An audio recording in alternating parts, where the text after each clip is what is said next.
namang resort ang pupuntahan natin ngayon dito sa Buhay Nanay.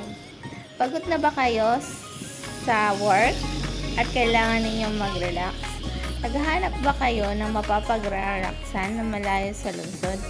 Ito na ang hinahanap nyo. Isang tagong resort na matatagpuan sa Alaminos, Pangasinan. Tahimik at napapaligiran ng bundok. Ito ay ang Sapang Hidden Resort ng San Vicente, Alaminos, Pangasinan. Ang entrance fee dito guys ay depende kung ilang katao. Pwedeng grupo, barkada, pwede din pampamilya. Pwede din mag-celebrate dito ng birthday, anniversary, pwede din guys. Depende kung ilang katao ang makasama nyo. 1 to 30 person ang pwede dito guys. Kaya tara na. Libutin na natin ang Sapang Hidden Resort. Fresh ang tubig dito guys, galing sa bundok. Walang kasamang chlorine, kaya malamig ang tubig. Ayan siya guys. Oh. Ayan. Pwede ka din mag-rent ng video okay. Kasama na pala yun sa bayad. Kung ilang katao kayo, depende. Depende yung bayad. Kung ilang katao ang kasama nyo, pwede. Pwede din kayo mag-ihaw, magluto.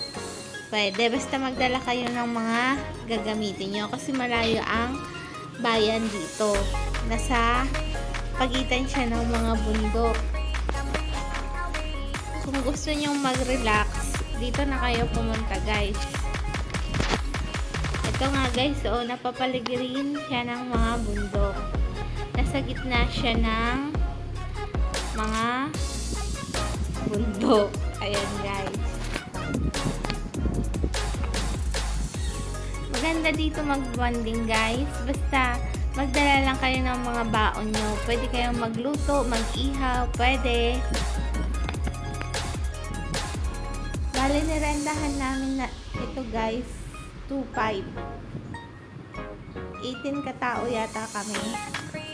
2.5 yung rent namin. 95 na. Sawa na kayong malito. So, ano pang hinihintay natin guys? Tara, maligo na tayo. Sarap ng tubig. At malamig ang tubig dito.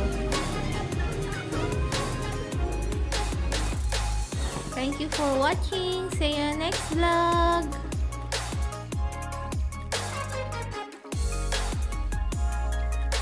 Okay.